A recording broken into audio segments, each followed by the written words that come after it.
This is Optimal Startup Daily, episode 536, How to Run a Virtual Business from Anywhere, Part 2, by Heather Harrington of lifeandwhim.com. And I'm your narrator, Dan. I am here every single day reading to you from some of the best blogs on entrepreneurship. And today's post is part 2 of a longer post, which you know if you heard yesterday's show. And if you haven't, I'd recommend going ahead and listening to that episode first. That's number 535. But if you're caught up, let's get right to part 2 of the post and continue optimizing your life. How to Run a Virtual Business from Anywhere, Part 2, by Heather Harrington of lifeandwhim.com. What we needed to do was to stop thinking small and start marketing ourselves as a national service provider. But we couldn't just market as a generalist marketing and design agency and expect to compete for work in major cities around the country. We had to specialize. That's because these days clients are not looking for service providers with general expertise. They're looking for specialists in narrow fields. For example, if your energy company is facing a lawsuit that could lead to its bankruptcy, you find the best lawyer that specializes in energy industry litigation, wherever he or she may be, not the guy down the street who takes on whatever work comes in the door. If you're dealing with a potentially life-threatening heart issue, you don't seek treatment from your general practitioner or family doctor. You get on a plane to see the top cardiac specialist in the country. So we knew we needed to specialize. The problem was that we were providing marketing and design services to a wide range of clients in disparate industries. We were generalists. But in looking at our client mix, it became clear that a heavy concentration of our work was in professional services. We liked the work we were doing for these clients, and we were good at it. So we retooled our focus and our own brand strategy and started pursuing work in this niche, with a heavy emphasis on targeting law firms. Soon we started getting requests from large firms across the country. Michigan is still an important market for us, but now the majority of our clients are in markets like Boston, New York, Washington, D.C., Chicago, and San Francisco. These clients don't care where we're located. They just care that we specialize in solving the types of business problems they face.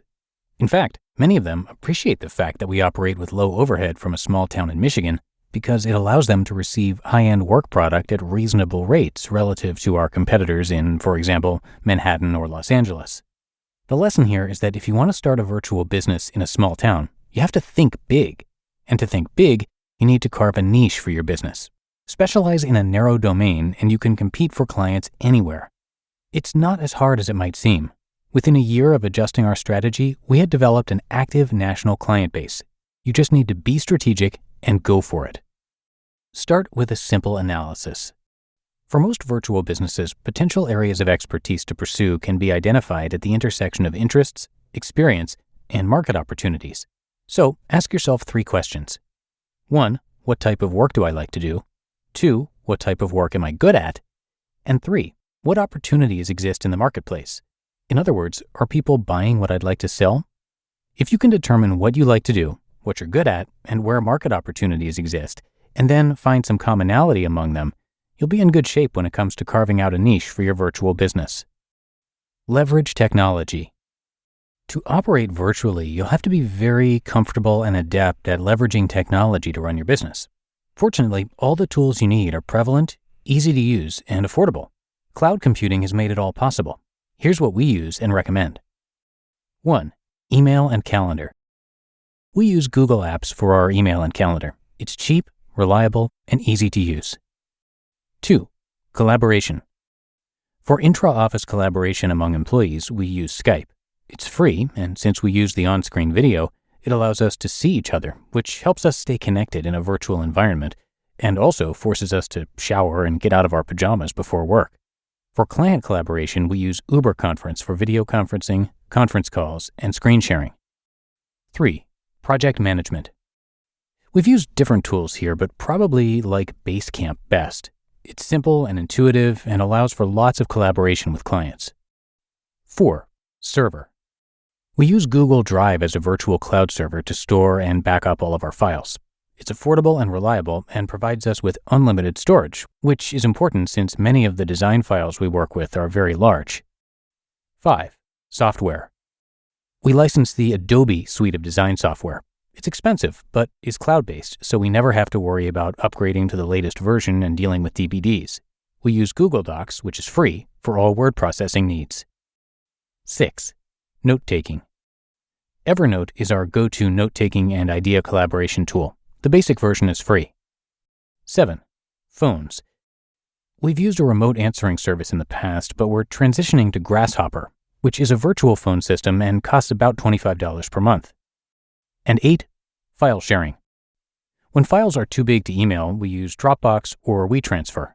With the exception of Adobe software, which, if you don't run a design-oriented business, you don't need, our total monthly expense for these virtual tools is around $100, and the productivity gains we realize are far greater. How to pick a small town to go virtual. There are many reasons why we decided to move to Traverse City: the outdoors, the food, the culture, and the people among them. But near the top of the list is that it's a great place to run a business, particularly a virtual business. Here are a couple reasons why. 1. While the premise of a virtual business is that you operate in a virtual environment, there will come times when you still need to meet with clients face-to-face. So, you still need to be able to get places. About a week after we moved here, I received a call from the marketing director at a major international law firm headquartered in Chicago. She wanted me to be in Chicago later that week for a meeting about a new project. The timing wasn't ideal, but it was an opportunity we didn't want to pass up. Fortunately, Traverse City has a great airport and direct flights to Chicago. I was able to leave first thing in the morning, be in Chicago for a 10 a.m. meeting, and be back in Traverse City in time for dinner. If you're going to operate a virtual business from a small town, make sure it has a good airport nearby. And 2, while the core of our team consists of full-time employees, we do rely on a number of freelance and contract workers to fill in gaps. Traverse City is brimming with creative and tech talent. And while we work with our teams virtually, it's nice to be able to sit down with someone over a cup of coffee and look him or her in the eye before engaging them to do work. Running a virtual business comes with its own set of unique challenges, but in our experience, the benefits far outweigh any drawbacks. It's nice to work with colleagues in person, but on balance, we'd rather our team and ourselves have more family time than time at desks or in the car commuting. Sure, we still work hard, but we can do so more on our own schedule and be more spontaneous with our days. After all, that's the whole point when you live somewhere great, like Traverse City. You just listened to part 2 of the post titled How to Run a Virtual Business from Anywhere by Jay Harrington of lifeandwhim.com. With over 70,000 startups in America, it can be tough to spot one, but I think I just found one with insane first-mover advantage. It's a tech company, and they've unlocked an investment typically reserved for the world's richest individuals.